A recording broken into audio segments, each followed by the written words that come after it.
ایک آدمی اپنی زندگی سے اکتا چکا تھا چونکہ اس کی زندگی میں کافی زیادہ مسائل تھے اور اس شخص کے لیے یہ بڑے ہی سنگین مسائل تھے، جیسے غربت سے کافی تنگ آ چکا تھا۔ جو بندہ غریب ہوتا ہے اس کی زندگی میں مسائل بھی زیادہ پیدا ہونے لگ جاتے ہیں اور بندہ خود کو ایسے سمجھنے لگ جاتا ہے کہ تمام دنیا اس پر مسائل لیے کھڑی ہو، اور یہ طرح طرح کی تعبیریں سوچ کر خود کو ان مسائل سے نکالنے کی کوشش کرنے لگ جاتا ہے تاکہ یہ مسائل اس سے چھٹکارا پا سکے۔ انسان پر جو تکلیفیں، پریشانیاں اور مسائل آتے ہیں، یہ اللہ تعالیٰ کا ایک امتحان ہوتا ہے کہ آپ ان مسائل کا اندر خود کو کتنا کامیاب رکھتے ہیں اور کتنا اس پر صبر کرتے ہیں۔ اب یہ آدمی اپنے مسئلوں پر کافی پریشان رہتا تھا۔ ایک مرتبہ یہ ایک دوست کے پاس آ کر بیٹھ گیا اور اسے کہنے لگا کہ یار، آج کل میرا نہ ہی کوئی کام لگتا ہے اور نہ ہی مجھے کوئی ایسا بندہ مل رہا ہے جو کم سے کم کوئی مشورہ تو دے سکے کہ میں کیا کروں، کیونکہ اس وقت میری زندگی پریشانیوں سے بھری ہوئی ہے اور غربت بھی مجھے سر اٹھا کر جینے نہیں دے رہی۔ اس کے دوست نے کہا، تمہارے پریشانی کا حل میرے پاس ہے، تم ایک کام کرو، ایک جگہ پر ایک نیک بزرگ اللہ تعالیٰ کا بندہ بیٹھا ہوتا ہے، تم اس کے پاس چلے جاؤ اور جا کر ان سے دعا کرواؤ۔ ان سے کہنا کہ وہ تمہیں کوئی تعویذ دے دیں جس سے تمہاری پریشانی دور ہو جائے گی۔ اس آدمی نے اسے پتہ بتایا تو وہ اس بندے کی طرف چل پڑا۔ کافی دور دراز سفر کرنے کے بعد یہ اس کے پاس آ گیا اور آ کر یہ اس بندے سے کہنے لگا کہ جناب، زندگی میں کافی مسائل ہیں، مہربانی فرما کر آپ مجھے کوئی تعویذ دے دیں تاکہ میں اپنی زندگی کو آسان بنا سکوں، کیونکہ اس دنیا میں میرے لیے اب سانس لینا بھی دشوار ہو چکا ہے۔ میں نے سنا ہے کہ آپ اللہ کے نیک بندے ہیں اور برگزیدہ ہیں، تو میرے لیے دعا کیجیے۔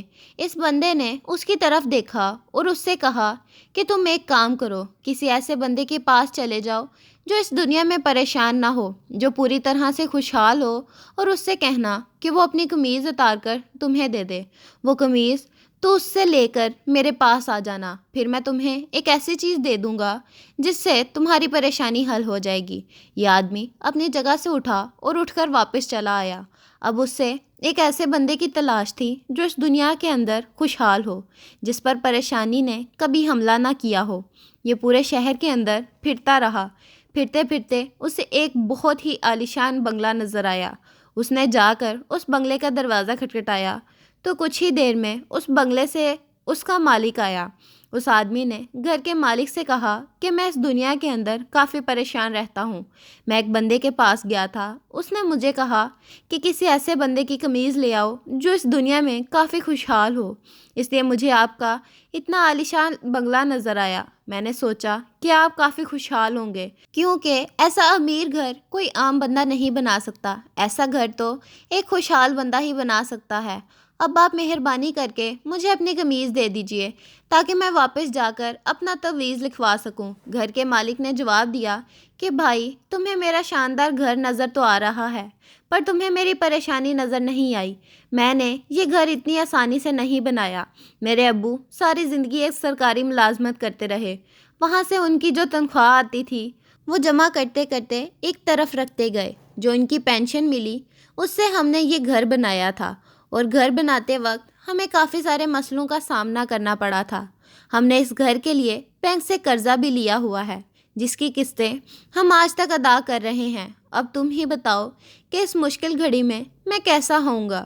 میری کوئی اتنی اچھی کاروبار تو ہے نہیں، میں بھی ایک سرکاری ملازمت کرتا ہوں جس سے بس گھر کا ہی گزارا چل رہا ہے، اور اوپر سے بچوں کے اخراجات الگ ہیں۔ ان کی فیسیں ادا کرنے کے لیے ہر مہینے کے آخر میں مجھے کسی سے ادھار لینا پڑتا ہے۔ اب تم ہی بتاؤ میں کس نظر سے تمہیں خوشحال نظر آ رہا ہوں؟ جب اس بندے نے گھر کے مالک کی یہ باتیں سنی تو اس سے اپنے مسئلے کم نظر آنے لگے۔ یہ اس گھر کے مالک کا شکر ادا کیا اور واپس آتے ہوئے اس سے کہنے لگا کہ آپ نے مجھے اتنا قیمتی وقت دیا، یہی کافی ہے۔ یہ اس سے اجازت لے کر واپس چلا آیا۔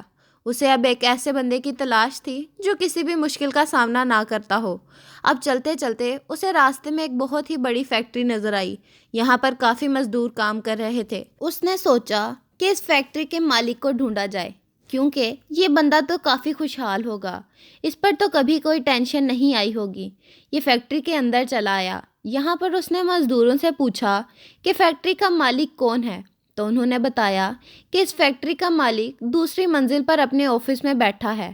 تو یہ اس فیکٹری کے مالک کے دفتر کی طرف چل پڑا۔ یہاں پر آ کر اس نے دیکھا تو فیکٹری کا مالک اپنے آفس میں اے سی لگا کر بیٹھا ہوا تھا۔ اس نے آ کر فیکٹری کے مالک سے کہا کہ مجھے آپ کی قمیض چاہیے۔ اس نے کہا کہ بھائی تمہیں میری قمیض کیوں چاہیے؟ اس نے جواب دیا کہ میں پریشانیوں کی وجہ سے کافی تنگ تھا، تو میں ایک ایسے بندے کے پاس گیا کہ اس سے مدد لے سکوں۔ میں نے اسے کہا مجھے ایک تعویذ لکھ دو۔ اس نے کہا کہ جو بندہ اس دنیا میں خوشحال ہو تم جا کر اس کی قمیض لے آؤ، کیونکہ میں کافی پریشان رہتا ہوں، تو اس کے تعویذ لکھ دینے کی وجہ سے میری پریشانی دور ہو جائے گی۔ فیکٹری کے مالک نے کہا کہ کیا میں تمہیں خوشحال نظر آ رہا ہوں؟ کس نے کہا ہاں، آپ سے زیادہ خوشحال اور کون ہو سکتا ہے؟ آپ کے ہاں کافی ملازم کام کر رہے ہیں اور آپ نے ایک بہت بڑی فیکٹری لگا رکھی ہے۔ فیکٹری کے مالک نے کہا بھائی تمہاری بھول ہے، سب سے زیادہ مسائل تو مجھ پر ہیں، چونکہ میری فیکٹری دیوالیہ ہو چکی ہے۔ میں نے حکومت سے قرضہ لے رکھا تھا، جس کی وجہ سے اگر میں فیکٹری کو بند کرتا ہوں تو میری فیکٹری کی زمین کو بولی لگنا شروع ہو جائے گی۔ اب میں مزدوروں کی تنخواہ اپنے دوستوں سے لے کر دے رہا ہوں۔ مجھ پر ایسے مسائل آن پڑے ہیں جو کہ حل ہونے کا نام ہی نہیں لے رہے، اور تمہیں میں خوشحال دکھائی دے رہا ہوں۔ اس بندے نے جب اس مالک کی یہ باتیں سنی تو یہاں سے بھی شرمسار ہو کر اٹھ کر واپس چلا آیا۔ اب یہ راستے میں یہی سوچتا ہوا آ رہا تھا کہ اب نہ جانے مجھے ایسا بندہ کہاں سے ملے گا جس پر کوئی بھی مسئلہ نہ ہو، جو اس دنیا میں پریشانی کا سامنا نہ کر رہا ہو۔ اب یہ یہی سوچتے ہوئے گھر واپس چلا آیا۔ ساری رات سوچتا رہا کہ اے کاش میری ملاقات ایسے بندے سے ہو جائے جو مجھے اپنا کرتا دے سکے۔ صبح ہوئی تو اس نے سوچا کہ کیوں نہ میں جنگلات میں چلا جاؤں، وہاں پر جا کر دیکھوں، کیا پتہ وہاں پر کوئی ایسا بندہ مل جائے جو مجھے اپنے قمیض دے سکے۔ یہ ایک دور دراز جنگل کے اندر آ گیا۔ یہاں پر یہ کافی دیر تک جنگل کے اندر گھومتا رہا۔ آخر کار اسے ایک جھونپڑی نظر آئی۔ اس جھونپڑی کی طرف چلا آیا۔ جھونپڑی کے پاس آ کر اس نے باہر سے آواز دی کہ کوئی اندر ہے۔ اندر سے آواز آئی کہ اندر آ جاؤ۔ یہ اندر چلا آیا۔ جھونپڑی کے اندر آ کر اس نے دیکھا تو ایک بزرگ چادر کے اندر بیٹھے ہوئے تھے۔ بزرگ نے اس سے کہا سناؤ کیسے آنا ہوا؟ اس آدمی نے کہا کہ میں کافی پریشان ہوں، مجھے پریشانی نے کافی تنگ کیا ہوا تھا۔ میں ایک بندے کے پاس گیا، اس نے کہا کہ تم ایک ایسے بندے کی قمیض لے کر آؤ جو پریشان نہ ہو۔ اگر تم ایسے بندے کی قمیض لے آؤ گے تو میں تمہیں ایک تعویذ لکھ دوں گا جس سے تمہاری ساری پریشانی دور ہو جائے گی۔ اس لیے میں کافی لوگوں کے پاس گیا، پر مجھے کوئی ایسا بندہ نہیں ملا جو پریشان نہیں تھا۔ اب میں نے سوچا کہ آپ ایک جھونپڑی کے اندر بیٹھے ہیں، کیوں نہ یہاں پر جا کر آپ سے پوچھ لوں کہ آپ تو کہیں پریشان نہیں ہیں۔ اب میں آپ سے یہ پوچھتا ہوں کہ کیا آپ کو دنیاوی پریشانیوں نے تنگ تو نہیں کیا ہوا؟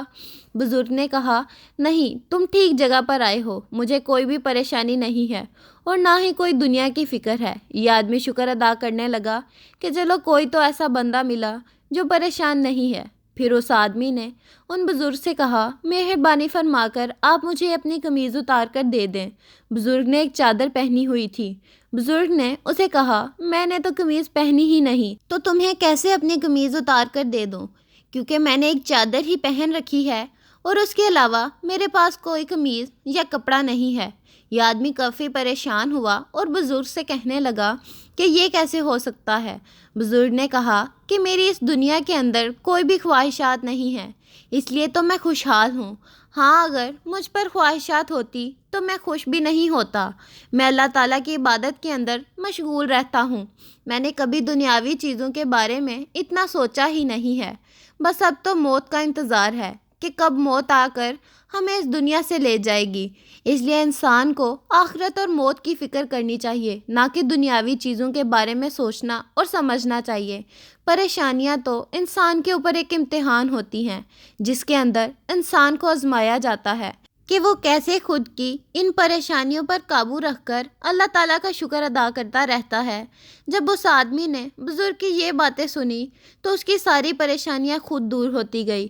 اس نے بزرگ کا شکریہ ادا کیا اور آئندہ کے لیے اپنی پریشانیوں کو دماغ پر حاوی نہیں ہونے دیا، اور یہ بات اس کی سمجھ میں آ گئی کہ اس دنیا میں جو کوئی بھی کہیں پر بھی کسی بھی شکل میں کسی بھی امیری یا غریبی میں کوئی انسان ہے، وہ کسی نہ کسی پریشانی، مصیبت، تکلیف، بیماری میں الجھا ہوا ضرور ہے، ماں سوائے ان لوگوں کے جنہوں نے اپنی دنیاوی خواہشات کو ترک کر دیا اور صرف آخرت کی تیاری کرتے رہے۔